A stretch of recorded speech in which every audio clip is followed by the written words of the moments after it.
Ал Заңғаров қандай ұсыныс айтады? Тауды теспей айналып өту керек дейді. Айналып дейді, жоба бар емес пе? Заңғаров білікті маман. Оның үстіне өзінің туып өскен жері қыр-сырын жақсы біледі. Айналма жолды бек ортада бізді адастырып кетіп жүрмесін. Қорқпаңыз. Заңғаровтың адал екеніне басымды бәске тігем. Бәске тігем деп, басыңыз босқа кетіп жүрмесін. Әділет үшін кетсе, өкінетін несі бар? Кім өзіңе сенімдісің? Осы мінезің ұнайды маған. Ал мен ондай емеспін. Кейде дұрыс дегенім бұрыс болып қателік көрініп жатам. Демек мен сияқты адамға басын бәске тіге беруге болмайды ғой. Мүмкін. Айтуға бәрі оңай ғой, Володя. Қазақ өлкесіндегі интеллигенция үшін құрбан болуға да әзірмін. Ал сен, Тұрар, тым секемшіл болып кеттің соңғы кезде. Халық комиссарлары совет председателінің орынбасары мына сен, Рысқұлов, өз халқының зиялыларын қорғамағанда кім қорғайды? Түрксүйіпке ұлттық тұрғыдан емес, таптық саяси тұрғыдан қарау керек. Заңғарыпты мен соның 16 жылдан бері білем, кезінде ол ұлтшыл болатын. Кім біздің тап жауымыз болса, тап жауы болып қала бермек. Бұл пікіріңе қосылмайым, уақыт талабына сай адам да өзгереді.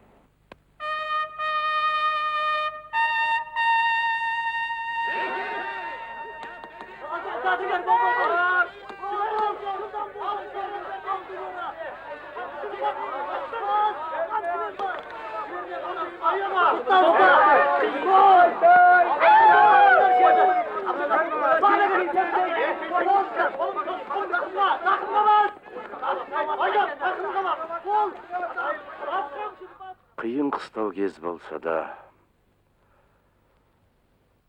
әке парызын өтейін деп, ас беріп жатырмын.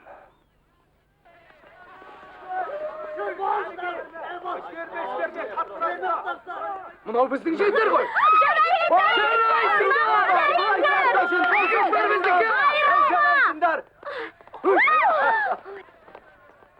Аян, бәйге күреңді мінді көкпарды алып кел. Қонақ деп сыйлаға мен намысымызды жібермейік.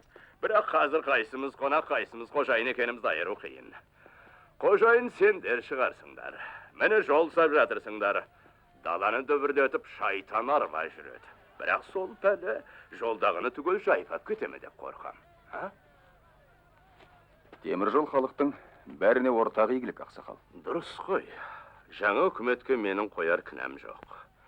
Жерімізді алса да тұнығымызды шайқамаса болды. Салығымды мезгілінде төлейім, жалшы ұстамайым. Менде несі бар? Тек сендердің бүйірлеріңде не жатқанын білмеймін. Әкем марқұмның әруағын сыйлап төбе көрсеткеніңе рахмет. Бәрі шетелге қашып жатыр. Бірақ мен кетпеймін. Қандай өкімет болса да төзем. Өйткені менің бағынатын өкіметім де, табынатын құдіретім де өзімнің туған жерім. Қалай ғана қиып кетерімін. Балапандай баптап өсірді емес пе, мына бүркіт сияқты.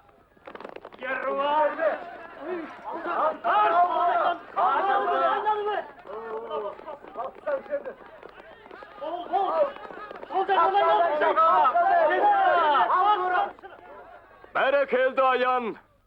Жетім қалғанында қолым алып өсіргем. Мен енді қыран бүркіттен несігем. Аян кетті, естау енді.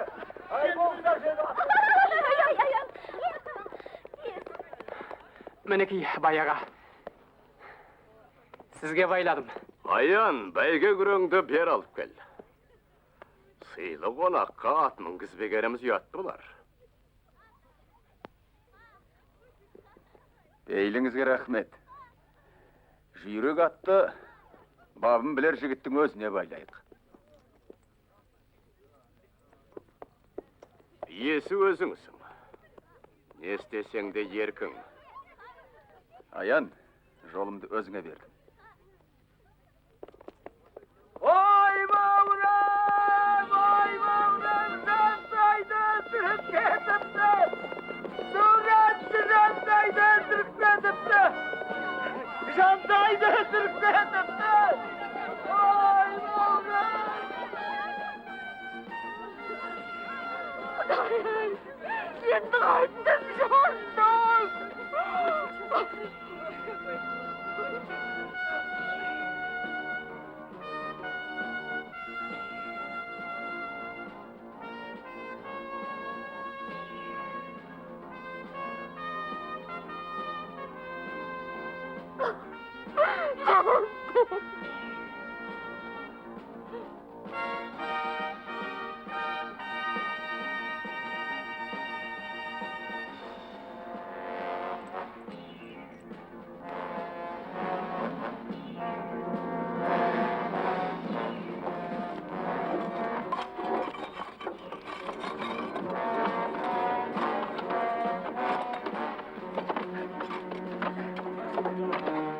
Balap ne giymeysin?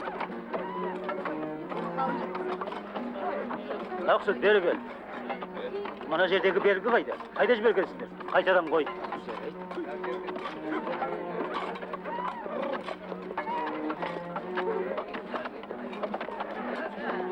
Egacir, jobadan hiç kanday avutkuшу bolmаңдар. Жарайды, жолдас Попов.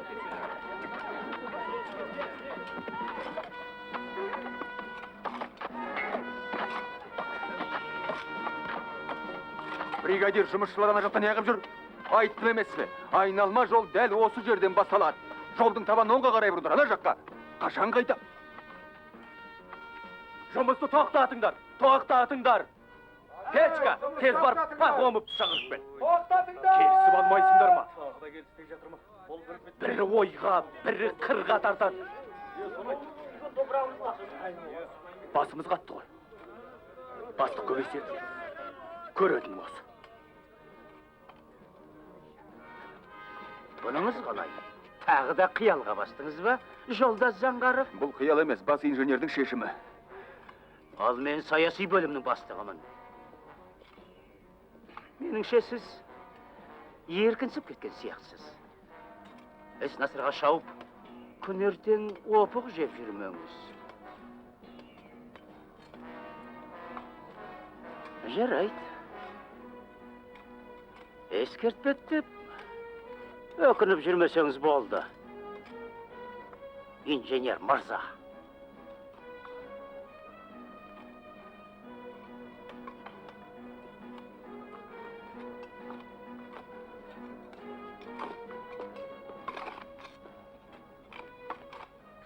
Әрең таптым қойдықтар. Bir түнде қанша қырқа асып кеткенсіңдер. Темір жол деп жүріп, темір сорға қалып жүрмесеңдер болды да. Ел іші алтын бесік деген. Маяған мені әдейі жіберді. Ақылынан адаспасын, елден безбесін дейді. Жаман айтпай, жақсы жоқ. Ана жақта бірдеңе көрініп қалсаңдар, топырақ салатын ешкім жоқ. Асарын асап, жасарын жасаған бізді қойшы. Ана балаларды ойласаңшы. Шүлдірлеген шүршіттің ортасына барып, жат бауыр болып кетеді ғой. Vay жарылқаса, жет атамыздан бері есігінде жүрдік қой, табанымыз тілім-тілім боп. Сені жүре бір бауырың жабысып қалса, ит аяғын жалап. Сендер нағып тұрсыңдар. Мә, ұста.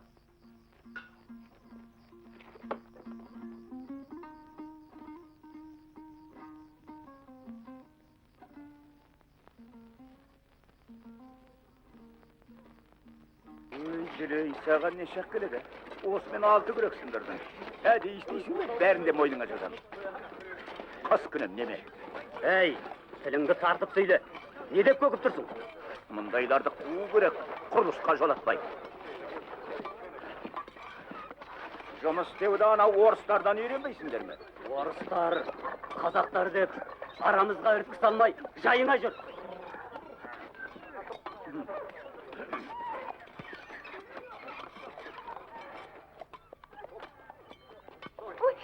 Байқаңыз, құлап қалып жүрмеңіз. Ксения Францевна, алақаныма салып баратын жеріңізге алып барайын. Рахмет, керегі жоқ.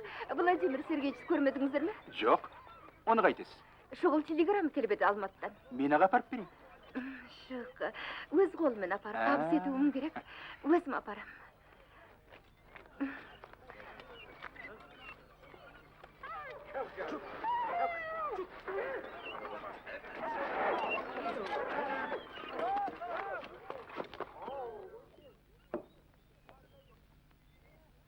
Шатасқан тау сілемін тесемізді. Жол саламыз. Москва бекітпей тұрып, айналма жол салам деу. Саяси қылмыз. Шетелдік бұрғылау жабдықтарын сатып алу үшін қыруар алтын керек. Ондай алтынды біз қазір қайдан аламыз ойласаңшы. Иә, алтын жағы қиын. Бірақ жартасты айналсақ, 7 шақырым ұзарады.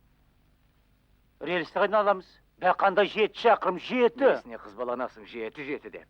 Бір амалын ойластырып көреміз. Табамыз. Рельс алтын емес қой. Солай емес пе, Заңғаров? Бұл жерде бас қатырып жататын ештеңе жоқ, жолдастар. Ескі жоба бойынша осы жердегі өрден поезды қос паровоз сүйреп шығару керек. Ал біздің айналма жолда бірақ паровоз жетіп жатыр. Рельске кететін шығынның өтеуі деген осы. Біз үшін мұның тағы бір тиімді жағы бар, жолдас Пахомов. Туркси большевиктегі екпінді майданға айналып отыр. Демек жартасты айналып өтсек, жол құрылысын мерзімінен 1 жыл бұрын аяқтаймыз. Ал кесіп өтсек, үлгірмес едік.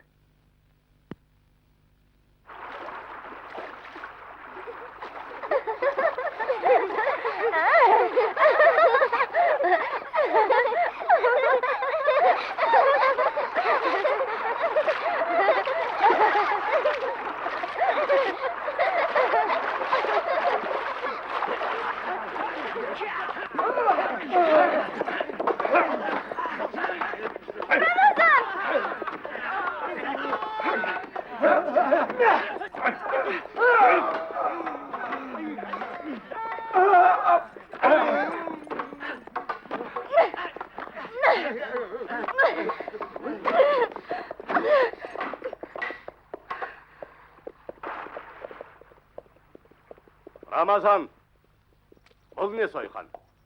Қара табан қолды. Бетіп басындырып қоя алмаймын. Тоз боп итше қырқсыңдар енді. Өңшін берекесіздер. Ай бәбі! Мынау қайда кетті, қайтарыңдар!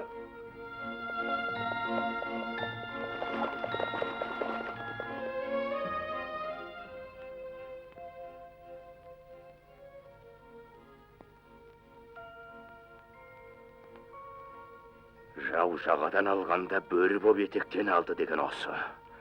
Тексі жаратылған атаңа нәлет. Сенің жатырыңнан шыққан қайтып оңуш еді. Сүйекке таңба болды. Үйден шығармай қанап таста. Нәр татырма! Иттей бұратылып аштан өлсін. Өзіңе тартқан бір беткей қыңыр болса, маған не қыл дейсің?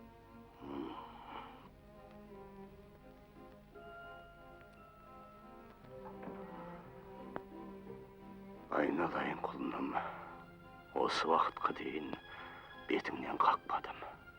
Ұл орнына ұл қып өсірдім.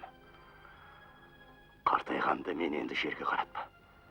Сөйт, ақылың бар еді ғой. Кешіріңіз, әке. Кедей деп кемсінсеңіз де етегінен ұстағаным сол.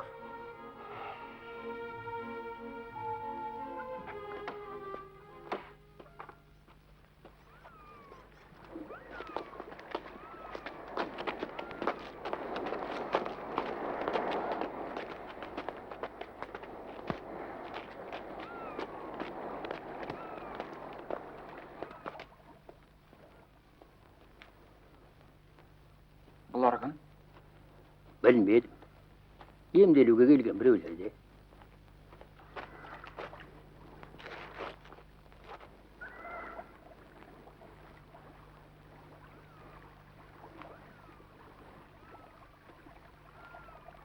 Әкеңмен талай дәмдес болған балам. Құралайды көзге атқан мерген еді. Бір жолы ұялы қасқырмен алысам деп өлім аузынан қалғаны бар. Осы тамаша бұлақтың шипалы суына бір жұма жатып шомылды да құлан таза жазылып шықты. Әкем даланың қасқырымен алысса, мен адамның қасқырымен алысып жүрмін. Өзіңізді пана тұтып келдім, әулие ата. Шыда, балам.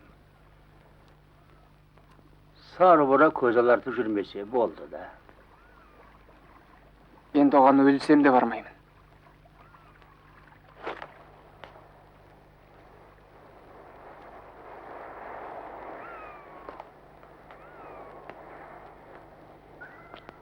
Бұл біздің тілсіз тарихымыз ғой.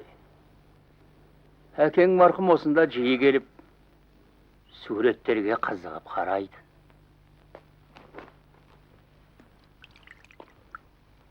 Әруақ сыйлаған азамат еді. Ал сен бұл жерді құртып, күнін көкке ұшырам дейтін көрінесің.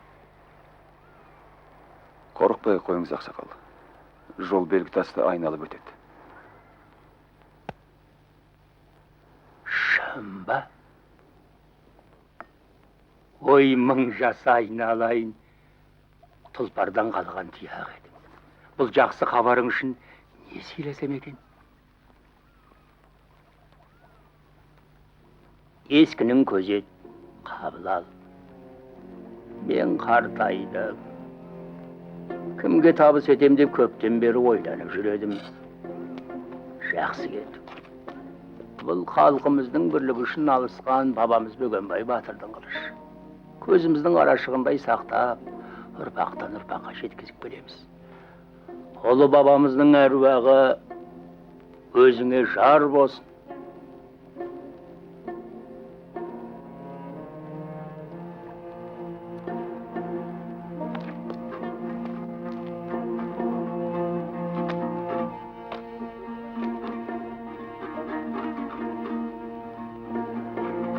Баяғыда бір ешкі болыпты. Оның лақтары бар екен. Күндердің күні ешкі лақтарына бұлай депті: балаларым, мен базарға барып келейін. Менен басқа ешкімді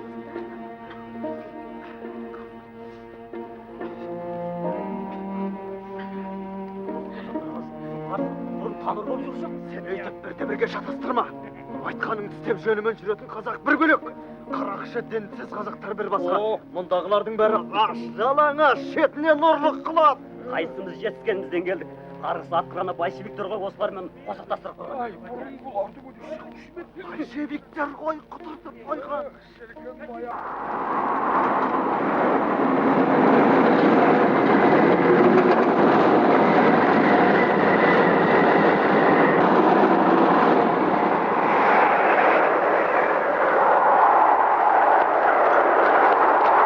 Бригадир кім? Мен? Рельс төсеушілер қайда? Білмеймін, Владимир Сергеевич. Тағы да мас болып жатқан шығар. Мас болғаны қалай? 2 күн болды қосылып алып шулап жатқанына. Тағы да бастаған екен ғой. Е, Қаны мен алып бар. жүріңіз.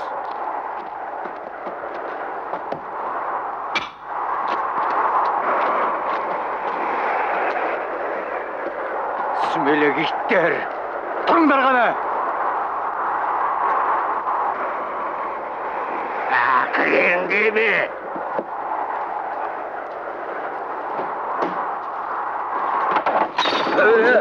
Есің дұрыс па өзіңнің? Рауайды дейін. Шық бәрің, әйтпесе миыңды аузына түсірем. Бірауыңды өйдеме қой өзі. Сен кімді бақытын келеді, ә? Саша тастап жанды! Ол өлтірді! Ол қанша оңбаған! Бұл не істегеніңіз, жолдас бастық? Жұмыс қолы онсыз да жетпей жатқанда. Өйткен жұмыс қолы құрысын. Бүгіннен бастап бұл жерден қарасын батырсын. Бұлардың бәрі осындай. Ішіңде қол бертек жұмыстығын істейді. Өсірің!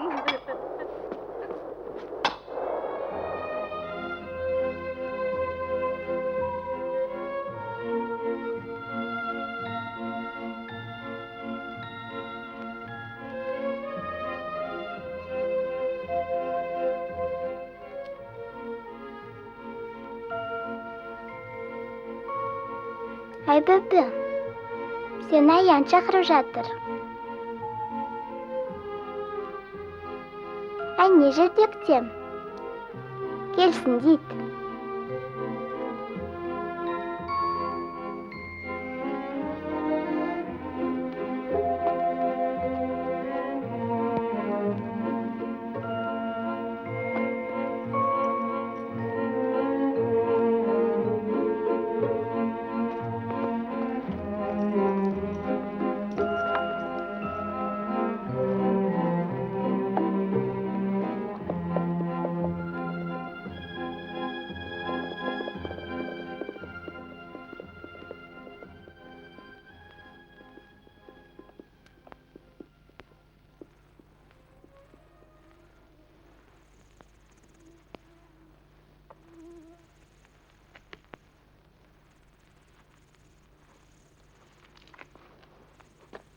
Саламатсыз ба, Валя? Сәлеметсіз бе, Владимир Сергеевич? Айдалада жүрген кім десем, сіз екенсіз ғой. Зират басына келіп ем. Жаңбырдан кейін айналасын шөп басып кетіпті.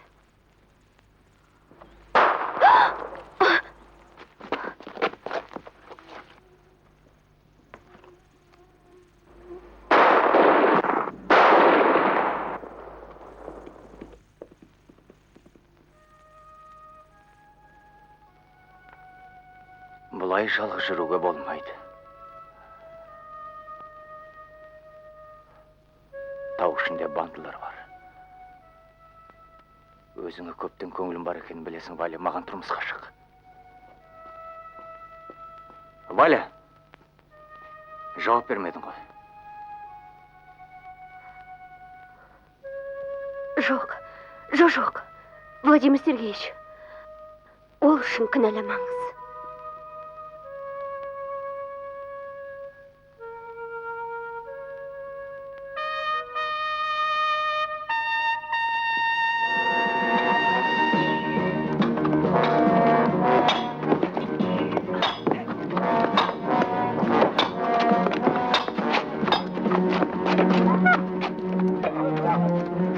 Бригадир су қайда? Сол тізге қара келеді, шыдай тұрыңдар. Құдайдың қара суына да жарытпай қойды. Жерде бөлеміз бе? Бұл не шу? Ауыз суды 30 шақырым жерден тасимыз. Су тасушы күніне бір-ақ рет барып келе алады. Басқа көлік жоқ. Бәрі жол табанына топырақ тасып. Ой, жолдас бастық, су бар. Осы жақыннан да бар. Кеше мен тау бөктерінен бөдене көрдім. Бөдене деген не? Кішкентай қыз. Иә, кішкентай ғана қыз, бөдене. Тұшты су бар жерде жүреді. Өзің қайдан жүрсің, ақсақал? Мен бе? Арба сіздікі ме? Менікі. Владимир Сергеевич, жұмысқа деп жалынып жүргеніне 2 жеті болды. Әбден құлағымыздың құртын Неге алмайсыздар? Жалдау мекемесінің рұқсатынсыз өз бетімізбен жұмысқа алуға хақымыз жоқ. Бардым, оған да бардым, бәріне бардым. Мен табанымнан тозып 500 шақырым жер жүріп қайттым. Әлгі Алматыға дейін. Жолда балаларым, әйелім аштан өлді. Бала шағам көп еді. Енді өзіммен ана тұрған үлкен ұлымыз екеуміз ғана қалдық. Әлгі бастықтарға барып, мені түркісіпке жіберіңдер дедім. Бастық маған қолынан не келеді дейді. Қолымнан бәрі келеді дедім. Ұстамын, айырда жасаймын, күректе атты тағылаймын, керек болса қойда қырқамын десем, сенбейтін маған. Шег атып келеді, барауыңа әуре боп қайтесің дейді. Ауыл болса өсіп тентіреп жүрем бе? Ой, айналайын, өзің үлкен бастық көрінесің, анау менің үлім, әй бер кел бәрі. Осыны алшы жұмысқа, менің өзімді дал, айтқаныңды екетпей орындаймыз. Өзімі тартқан елгезек, айтқаныңды лезде қағып алады. Жұмысқа алыңыз. Жалдау мекемесімен өзім сөйлесем. Жұмысқа алындыңыз, ақсақал. Құдай-ау, рас айтасың ба? Міне саған су таситын тағы бір арба табылды. Өркенің өссін, қарағым. Барыңыз. Бала шағаңның игілігі үлгі, жақсылығы Құдайдан қайтсын. Жүріңіз. Жүр.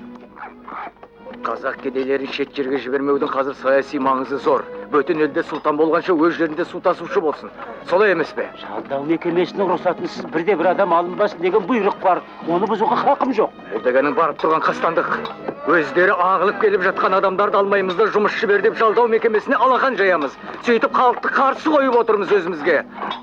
Қалай осын түсінбейсің? Мен түсінгенмен басқалар түсінемін.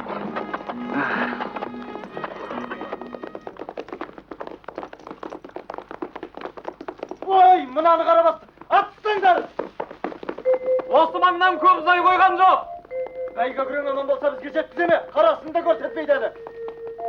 Қайтайық. Ей, боқтап қайтеміз, ауылға қайтайық.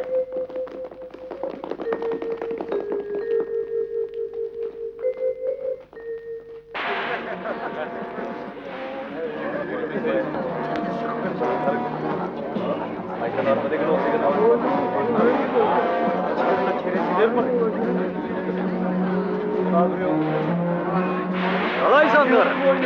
Ондай кереметті көріп пен? А? Big Bill! Hello!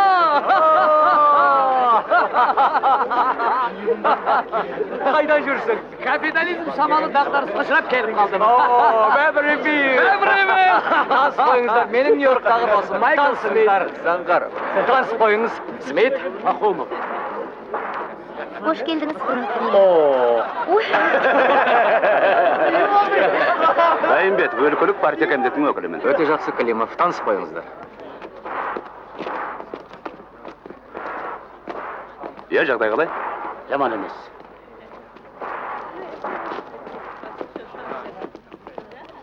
О, Камал! Жүр, машинаға отыр. Жа, Мәста, мен мынаға мініп барам. Мен мынаға мініп алайын. Бұны қалай жүргізеді? Mine koy. Байқа, құлап жүрме. Кеттік.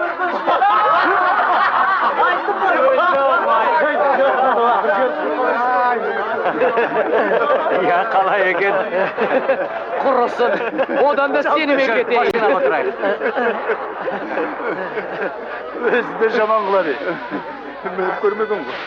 Мына қымызды ішсем, Биг Билл сияқты дәу болам ба дейді. Володя сияқты. Ол жай, Бәрі қалжың ғой.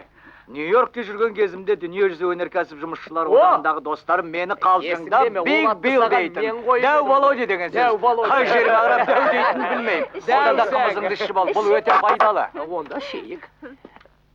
Қараш, кім екен? Шында дәмді екен. Ұнақ қалды ма? Өте тамаша. Сіздерге таныстырып қояйын. Аян. Ай бөбі, осында жұмыс істегісі келеді. Кейінірек келсек қайтеді. Жақ болмайды, төрлетіңдер, отырыңдар, ұялмаңдар. Жұмыс табылады. Ай бөбінде орналастырамыз. Қолымыздан келгенше көмектесеміз. Солай ма, Владимир Сергеевич? Әрине, жастар келсе қуана қарсыламыз. Смитке көмекші болып барасың. Ол саған экскаваторда жұмыс істеуді үйретеді. Әнеки? Сен оған түйеге мінуді үйретесің. Түйеге енді жуымайтын шығар. Күзетшіні өлтіріп кетіпті. Қазір. Осында бола тұрыңдар. Не болып қалды? Төбелес пе әлде ереуіл ме? Жоқ, қымбатты Смит, бұл соғыс. Соғыс әлі біткен жоқ бізде. Ксения, сіз қонақтардың жанында болыңыз. Жарай. Мен комсомолдарды алып шығайын. Жақсы.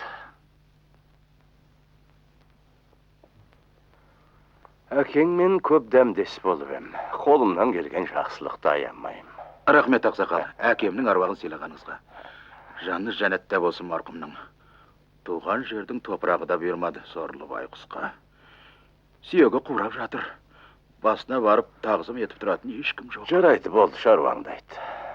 Бүтін ешкім жоқ. Онша үлкен пейімтайым жоқ. Қара нан мен қара суға қарап, қашанғы өстіп жүре береміз. Ана құрылыс жақта біраз нәрсе бос рәсуа болып жатыр. Бірақ жалғыз өзімнің күшім келетін емес. Апарып берсем бір тояр ем. Тегін жатқан ол не нәрсе? Жай әншейін, түк емес. Темір терсек қой. Қопарғыш дәрі. Қопарғыш дәрі? Жай нәрсені тапқан екенсің. Мені бұл іске шатыстырма, шырағым. Бір тойғың келсе, жем міне. Қопарғышты кімге бермексің? Жай әншейін. Бір кісіге. Ана жақтан келген. Бір қазаққа. Баяға, тағы бір кісілер келді. Қазір.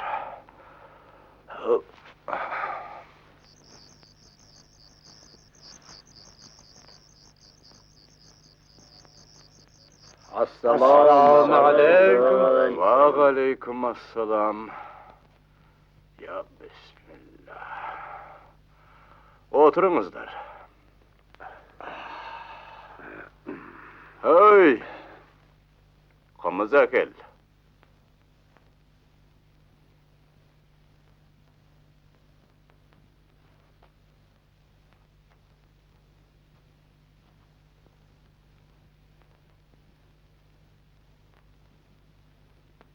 Iya. Söylеңіздер, ақсақалдар. Қайыршыдай қол жайып, алдыңа келіп отырмыз. Бала шаға аш отыр. Тігерге тұяқ қалдырмай колхоз сыпырып алды. Ölmesin desem kutkara gör bizde. Kayrım ete görba eke. Terezirsök tübünde bir gadenge jararmız. Ya. El basına gün tuğan zaman koy. Malımızdı sıfırıp alttınlar. Karımtasına astı kalınlar.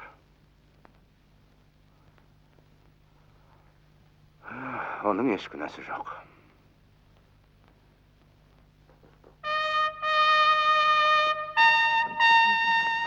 Koparılış жасауға бәрі дайын. Жақсы жұрттың бәрі бұл маңайдан кетсін. Тез бұл маңайдан кетіңдер. Bir adam kalmasın, кетіңдер. Ey, ne yapıp dursun ağzımda açıp? Oldu. Yönü bir ayda sanki ne yapıp dursun? Oldu. Hey, kay gelin. Kayda bıraksın, tokta. Hey, kay gelin. Tokta.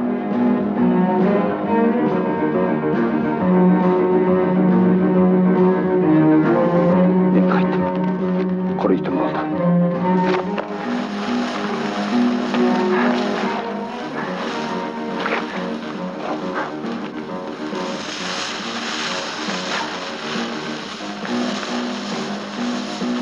Oh, my friend.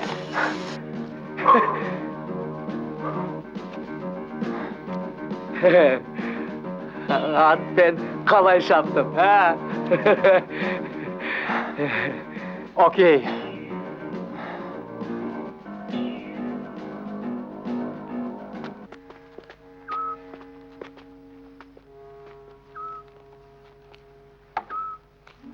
Amalsızdan aldığına gebe oturmun.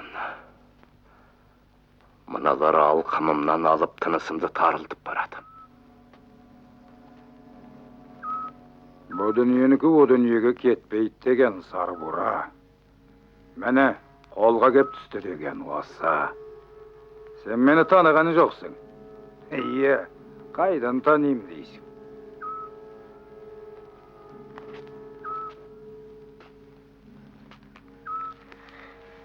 Senin kandı kol Karakşı baban bizдің rudың тең жартысын қырып салған еген.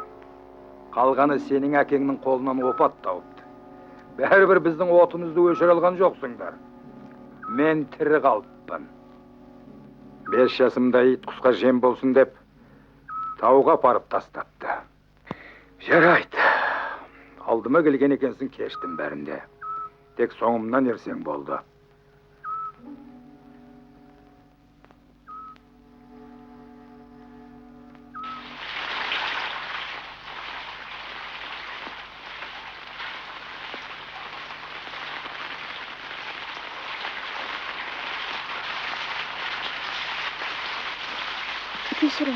Кешіріңіз, Владимир Сергеевич, сізге Москвадан шұғыл телеграмма келді.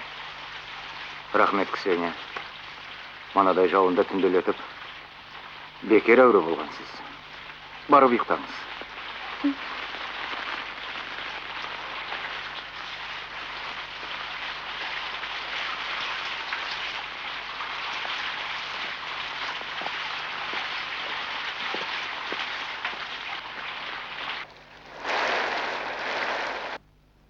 Сәлеметсіз бе? Сәлеметсің бай бөбі? Маған Владимир Сергеевич керек еді. Тығыз шарба меді? Ұранды тезірек жазып бітірейік десек, Кәріпжан әнеміне деп бояу бермейді. Сол ағай дәуір, сырғақтатуын қоймайды екеніз. Қазір мен оған қағаз жазып берейін.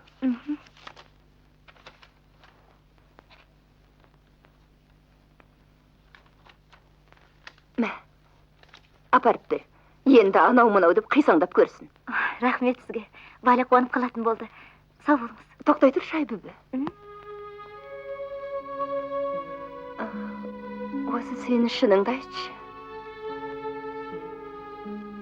Валя.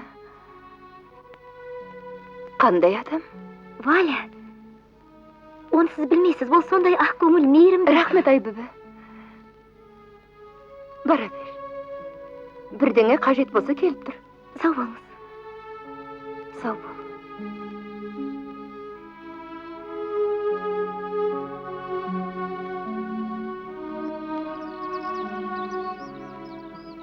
Владимир екеуміз әуелі қиыр шығыста бірге жұмыс істедік. Сосын Москвада. Енді міне осында бірге келдік.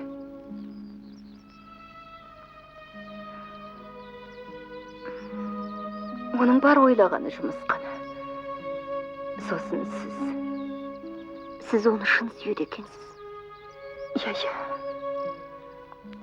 Жасырып қайтем. Бірақ ол сізді сүйеді.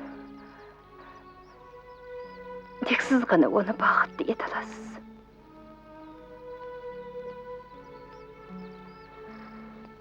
Ксения, не деген саған? Әркімнің өз дерті бар ғой. Жер басып тірі жүргенде жантайды қайтып ұмытам.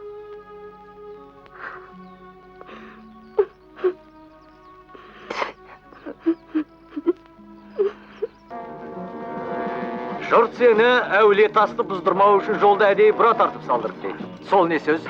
Әулие ештеңесі де жоқ. Белгітас халқымыздың тарихи ескерткіші. Сонысымен қымбат.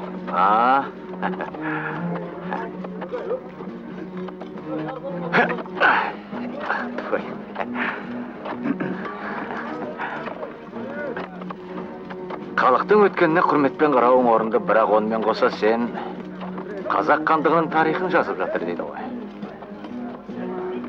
Бұл жай қолбостағы ермегім. Жан тәнмен берілген ісім инженерлік кәсіп. Айналма жол тарихшының емес, инженерлік ойдың жемісі. Келер ұрпаққа туған жеріміздің тарихымыз айтпағанда кім айтады? Керек десеңіз, шығыс пен батыс мәдениетін бір-бірімен байланыстырған атақты жібек жолы дәл осы арадан өткен. Кейін тарих қойнауына еніп, бірте-бірте мүлдем ұмытылған. Иә, көне ескерткіштерді қорғауға көңіл бөлмей жатқанымыз рас. Түптеп келгенде бұл қылмыспен пара-пар.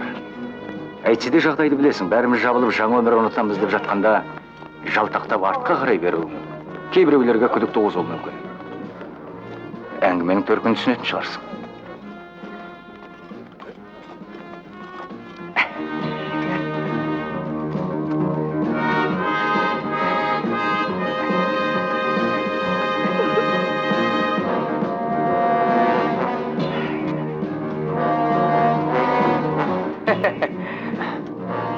Саған бір бикеш кеп тұр.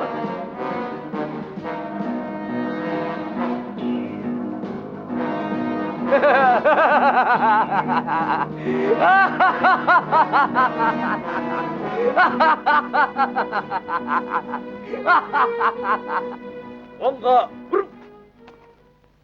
Алға бұт! Ол жергілікті халықтың арасында үлкен беделді адам. Түсінбейсіз бе? Абыройын пайдаланып, халықты совет үкіметіне қарсы айдап салуы мүмкін. Нақты дәлел айт.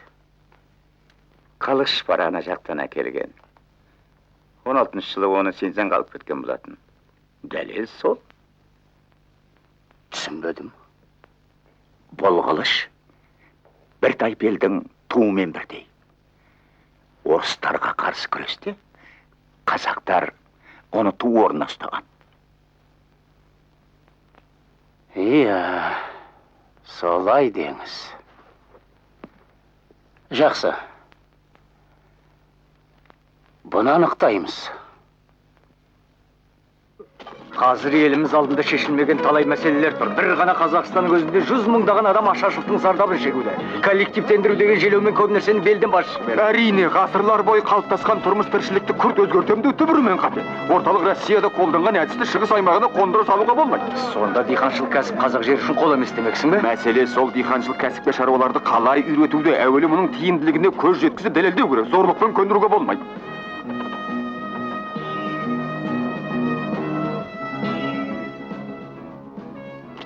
Ата, тоқтай тұрыңыз. Шей жіберіңіз, ата. Ертең балаңызды қалаға оқуға жіберейін деп жатырмыз. Не дейді? Оқуға дейді? Машинist болады, паровоз жүргізеді. Машинist дейсіз? Жастардың ішінен таңдап соны ғана жіберетін болды. Мықты болды ғой. Үлгілі комсомол ретінде. Рахмет, бәрекелді. Бүгін келсін деңіз. Ұмытпаймын, айтам. Жарайды, сау болыңыз. Суық тиіп қалған ба? Жүр, біздің үйге барайық. Бал қосып, жақсылап тұрып бір шай берейін. Ештеңе етпейді. Әуре боп қайтесің? Жоқ, аяғың ауыр кезде тұмауратып ауруға болмайды. Күтіну керек. Жүр. Ал жақсы. Ертең кешікпей келіңдер. Сау болыңдар.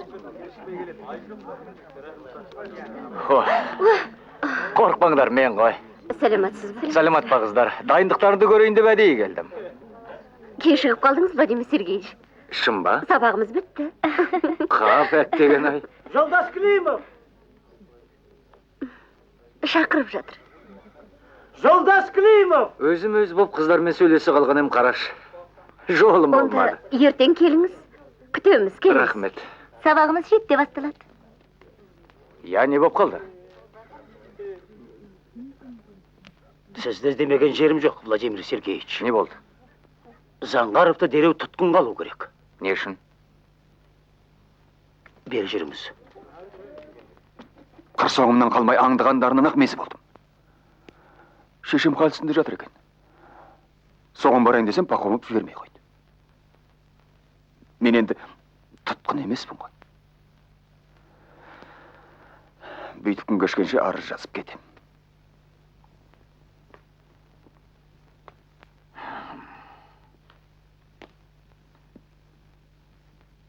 Пахомовтың да жағдайын түсіну керек. Уақыттың жайын өзің білесің. Айналаң анталаған жау. Оның орында болсың, өзің де сақтанар ең. Негізі адал таза жігіт. Кейде өзім білімдеп артық кетеді. Ондай мінез кімде жоқ. Арыз жазам деп әуре болма, қол қоймайым. Бұл партияның кадр жөніндегі саясаты. Өз билігім өзіме деген сөз бұл жерге жүрмейді. Аулыңа барым десең барықпайды. Жердің түбі емес қой. Ертеңге дейін келсең болды. Қалай? Келістік бе?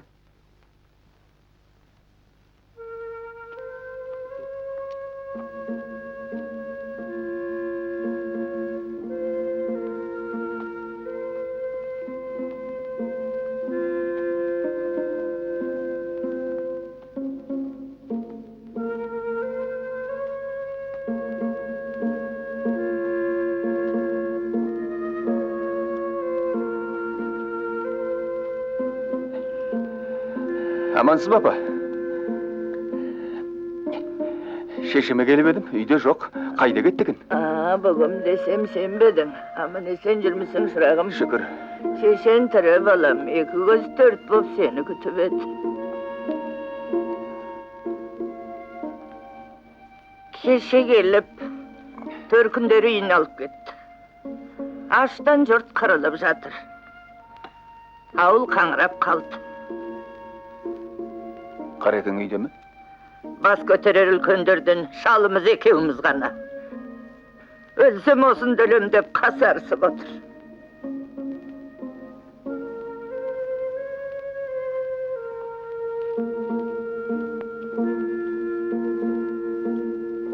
Бұл дүние не болып барады? Ат төбеліндей аз елді тоздырып бітірдіңдер ғой. Бүгін түнде тағы да қанды қырғын болатын шығар. Ана қарақшылар қоймаларыңа шабуыл жасағалы жатқан көрінеді. Астықты өртемекші. Қол қусырып ота бересіңдер ме?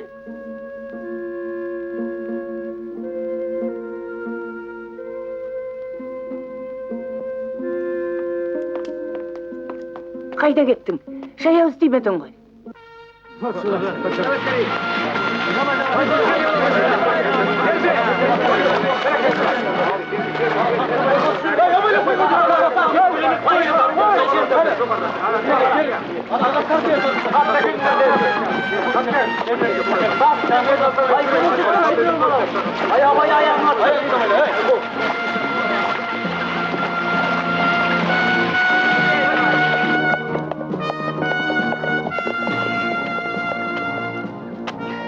Kapı kalma kez dayındalыңдар. Қоймаға шабуыл жасамақшы.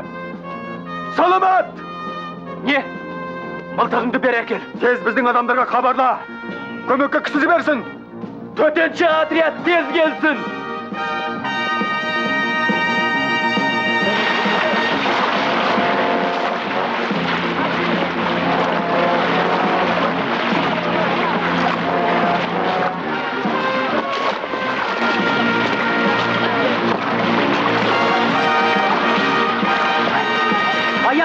Аян қайда? Аян!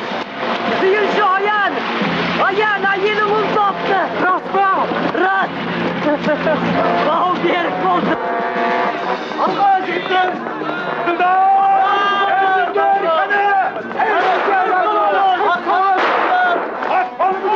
Jigitler, qaqbani buzinglar.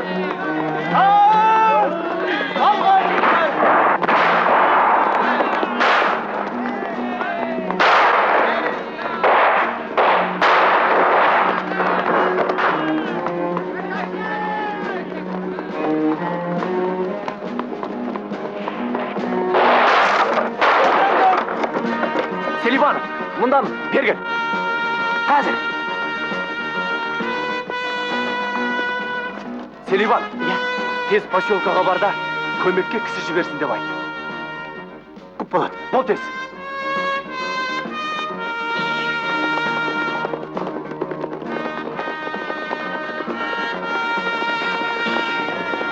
Жігіттер, тойманы жағыңдар, түк қалдырмай өртеңдер. Өртеңдер!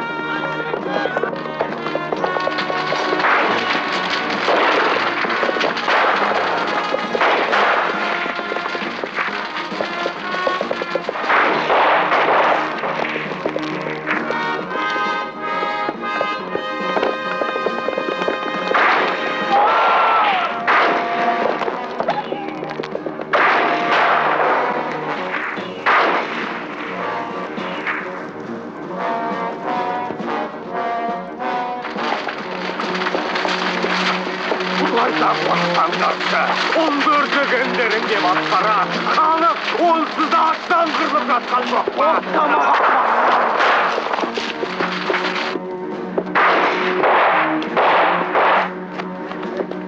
Шегініңдер!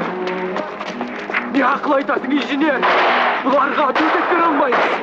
Кәне қызылдар! Өз еріктеріңнен беріліңдер! Әйтпесе қырық салам шетіңнен!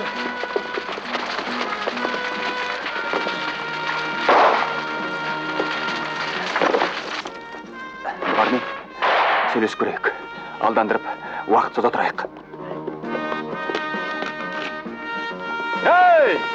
Мен Заңғаровпын. Болсаң қайтейін. Сендермен сөйлесіп, келісім жасағың келеді. Бері шақ. Ал кеттім.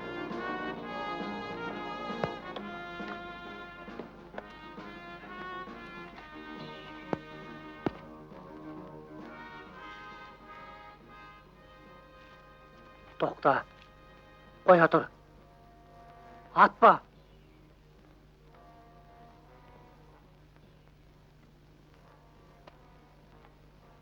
Мынаны тұтқындаңдар. Қалғанын түгел атыңдар.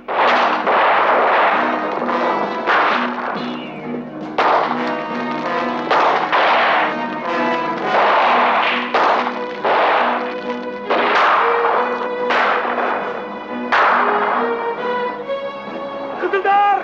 Kızıldar! Kurudu koymaz! Kızıldar! Haydi!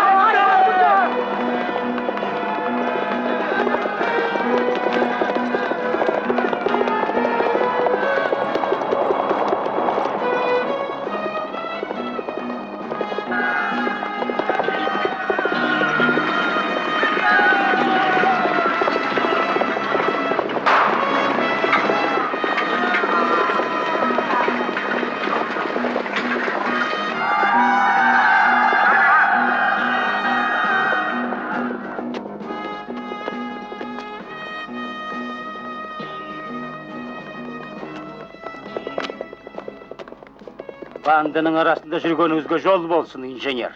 Келіссөз жүргізейін деп келдім. Өтірік. Сатқын бұл. Көзімше сатып кетті. Тұтқындаңдар.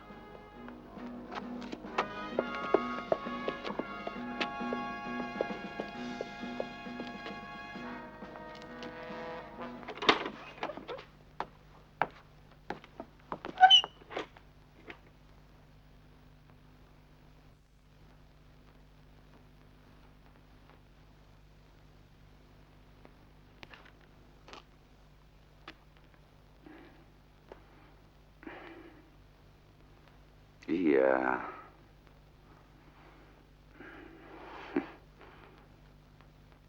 Саясаттан аулақпын деп аттының дала қашушаң. Енді көзің жеткен шығар. Саясаттың көкесі түрксепте жатқан жоқ па?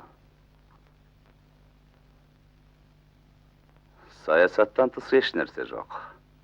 Иә, екі кеменің құйрығын ұстаған суға кетеді деп, атан қазақ білмесе тегін айтама. Көзіңнің алдындағы көк тұман енді айыға бастаған шығар, ә?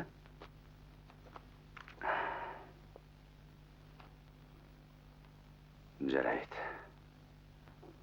Өлкөлік комитеттің өкілімін ғой. Бар беделім салып сені бір жолға тұтқыннан босаттырайын. Игілікті күрес жолындағы қанды көйлек дос едік. Соның бір өтеуі болсын. Айтып тұрғаның қандай күрес?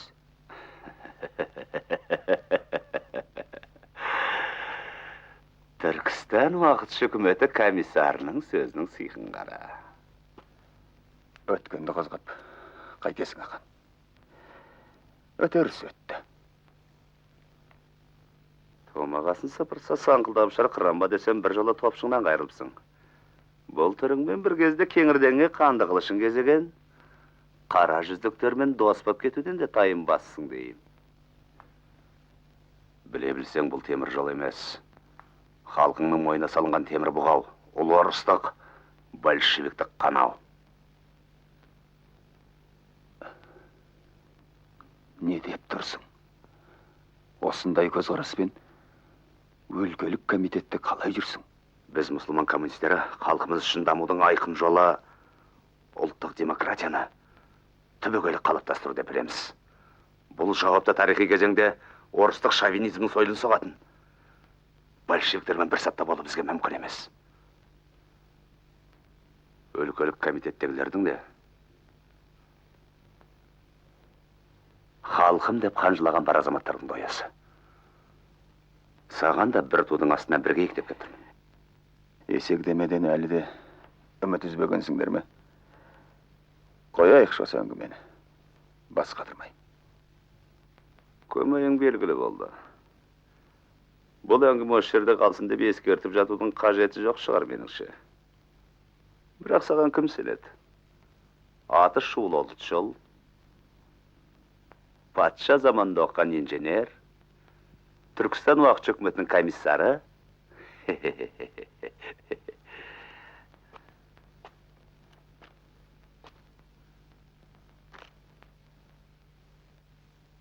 Әйтсе де қабырғаңмен кеңес.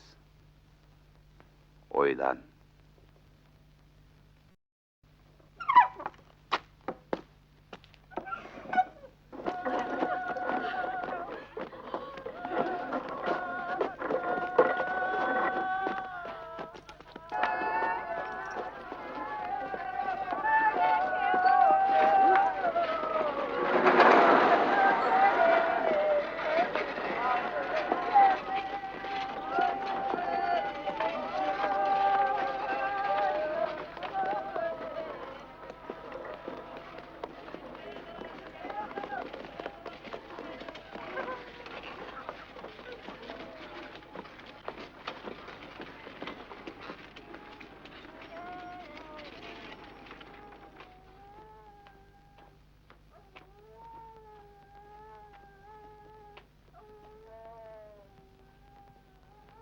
Бұл білекті кім ұйымдастырған анықталды ма?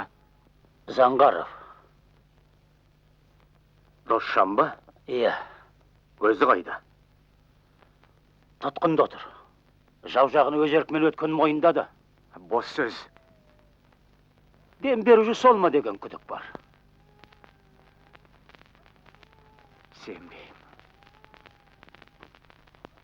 Мүмкін емес.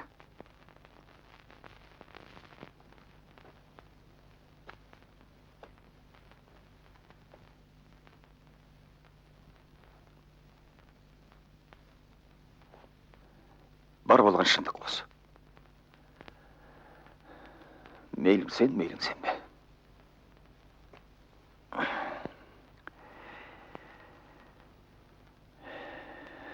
Ал қолғат беріп жалпақтар жайым жоқ.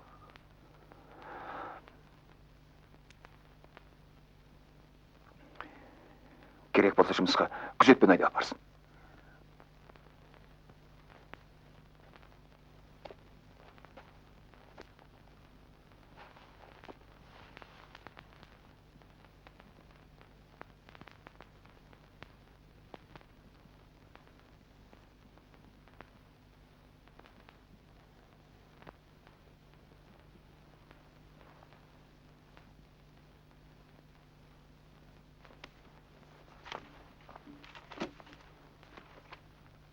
Инженер Заңғаровсыз түрксіп құрылысын мерзімнен бұрын бітірем деп айта алмайым. Аққарасы анықталғанша Заңғаровта маған кепілдікке берулеріңізді сұрайым. Жолдас Климов, сіз кепілдік береді екен деп халық жауын босатып жіберуге біздің хақымыз жоқ. Донбасс шахтасындағы болған жағдай есіңізде ме? Инженер мамамыз деп жүргендердің барлығы да жау болып шықты емес пе? Бәріне бірдей күйе жаққан болмас, жолдас Бәйімбетов. Донбасстың не қатысы бар?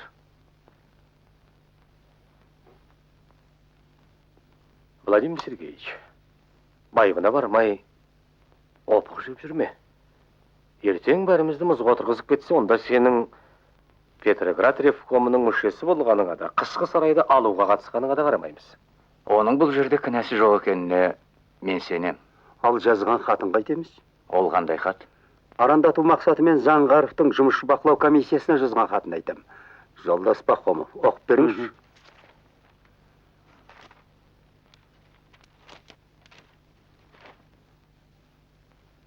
Біздің ауданымыздың негізгі кәсібі мал шаруашылығы. Өткен жылы ауданда 9800 бас ірі қара бар еді. Қазіргі содан қалғаны 117 ғана. Аудан бойынша бұрын 6000 түтін болса, қазір бар жоғы 3500 үй. Бұның себебі мал өнімдерін дайындауда асыра сілтеушілікке жол берілген. Осындай саясат халық шошытып, малын қырып тастауға, егіске дайындалған тұқымдық астықты талан-таражға салуға жеткізген. Қазір тігерге тұяқ қалмады. Жұрт жаппай ашаршылыққа ұшырай бастады. Бұған өлкелік комитеттің хатшысы Голобоков не айтар екен? Заңғаровтың бұл сыны халыққа жаны ашыған болып, өтірік шыбын жаны шырқырайтын жалған интеллигенттің көлгірсуін ұқсайды. Айтып отырған мәліметтерін дәйексіз деп білем. Жергілікті халықтың шетелге кетіп жатуының себебін ол ұялмай қызармай әлгі асыра сілтеушілік деген сандырақтан іздеуге тырысады. Шындығына келсек, Заңғаров біздің жолдастарымызды аяусыз қырып жойған кешегі қандықол қарақшыларды қолдап отыр. Менімше бұл хат Пахомов жолдастың күдігін одан сайын растай түседі. Заңғаровтың тап жау екені бәрімізге бұрыннан белгілі. Тап жау болып қала бермек. Жіберген қателігімізді жасырып жабуға болмайды. Көшпелі және жартай көшпелі аудандарды коллективтендіреміз деп асыра сілтеп алғанымыз рас. Сталин жолдас айтқандай шындықты халықтан бірмелеп жасырған, яғни сыннан қорыққан партия емес. Өзін-өзі көр қазған алдамшы тобыр ғана. Сталин жолдастың бұл сөзінің асыра сілтеушілікке жол берген кейбір Қазақстан басшыларына тікелей қатысы бар. Менімше көшіп қонып жүрген қараңғы бұқараны отырықшылыққа үйретпейінше, олардың арасында мәдени ағарту жұмысын жүргізу мүмкін емес. Халықтың санасын оятатын жол осы ғана ба? Социализмнің алып құрылыстарының бірі болып отырған түрксибке жергілікті халықты көптеп тартсақ, сол емес пе? Тәрбие деген. Заңғаров бұл жазып отырған хат арқылы азаматтығын танытты. Өз басына қатер төнетінін білсе де, шындықты айтудан тайсалған жоқ. Пахомов жолдас, қазірден бастап Заңғаровты қамаудан шығарыңыз. Қателік жасап, Заңғаровты жазықсыз тұтқындадық деп, жұмысшыларға ашық айтыңыздар. Енді қайтып, бұл мәселені қозғаудың қажеті бола қоймас деп ойлаймын.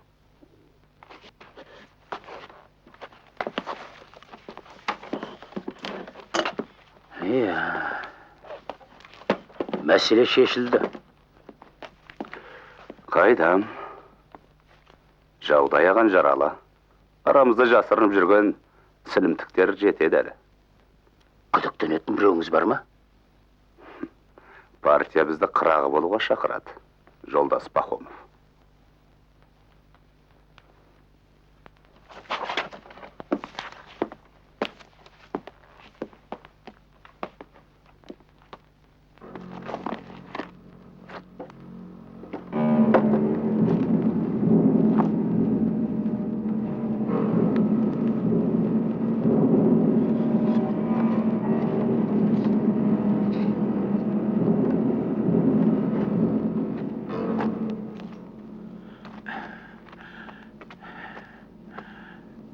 Пахомов бұлай еңбек етсем, екпінді деген атақ берер еді.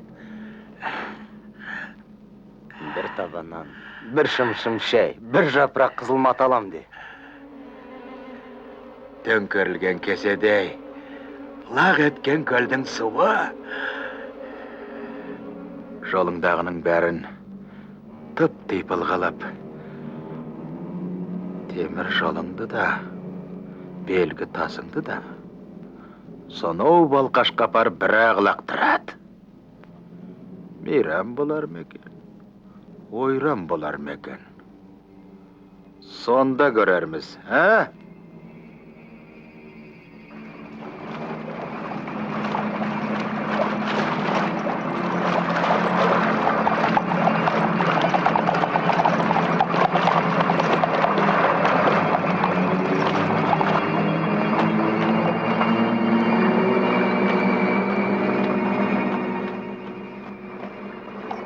Батыр, тау арасында біреулер жүр.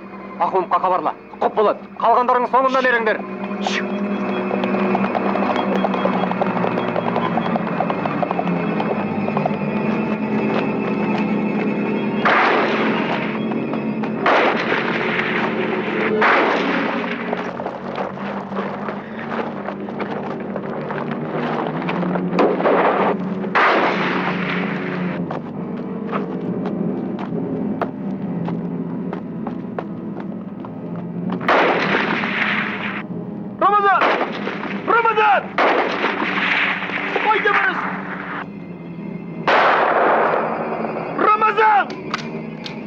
Ақсу жүрегі!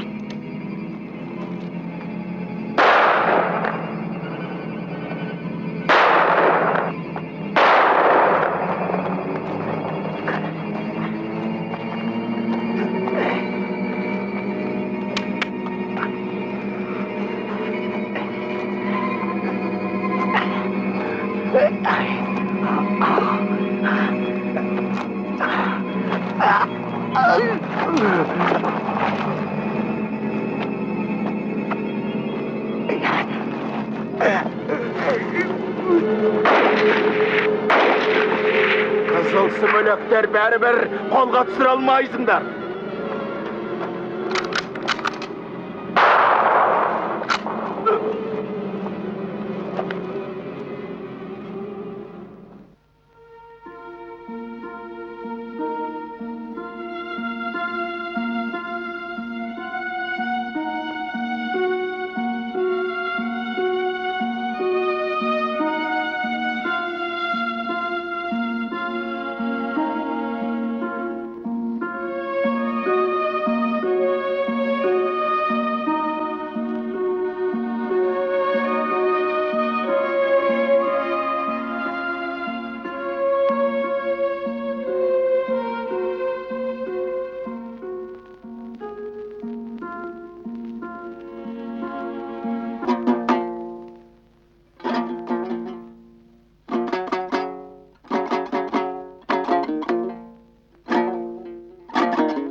жерге тауды қопарып тастаймыз дегендерің қайда? Заманыңның өткенін енді сезген боларсың, Сарбура. Жұртта қалған кәрі төбеттей жалғыз қалды деген осы. Бабаңның бізге істегенін өзің істеп, тып-типыл қып тонаймын да тастап кетем. Көп болса мал мүлкімді аларсың. Жан дүниемді қайтып тонайсың.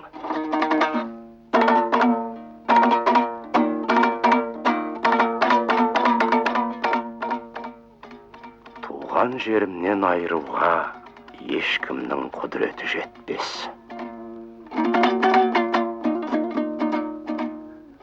Қал ендеше туған жеріңді ит құзғынға жем болып.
Türkisip'ten oңтүстік участогіндегі құрылысшыларына жалынды сәлем! Ура! Türkisip'ten солтүстік участогіндегі құрылысшыларға жалынды сәлем! Ура!